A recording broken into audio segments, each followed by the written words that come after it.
Janë publikuar emrat dhe fotot e 4 shqiptarëve, mes tyre një vajzë, të cilët akuzohen për tentativë grabitje me dhunë dhe armë ndodhur në prill në Greqi.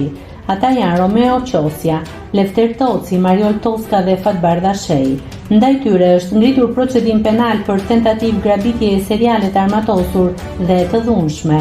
Mësohet se gjatë tentativës së grabitjes, 3 burrat kishin hyrë nga një derë e shtëpisë së një çifti, të cilin u përpoqën ta grabisnin duke i kërcënuar me armë dhe duke përdorur dhunë ndaj burrit. Gjatë grabitjes të akuzuarit u vënë re nga djali i çiftit dhe ikën, ndërsa njëri prej tyre qelloi 2 herë në ajër pa u raportuar për të lënduar.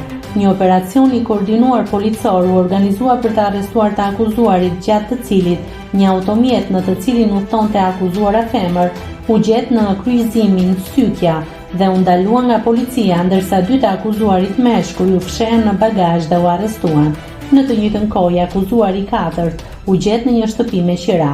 2 të akuzuarit meshkuj ishin të arratisur nga një qendër paraburgimi, ndërsa i akuzuari i 3 ishte në një leje të rregullt 6 ditore, e cila ishte dhënë nga një burg në të cilin ndodhej. Nëse klikoni mbi butonin subscribe, do t'ju shfaqen të gjitha publikimet tona. Ju ftoj t'i bëni subscribe kanalit, të pëlqeni videot dhe të lini komentin tuaj.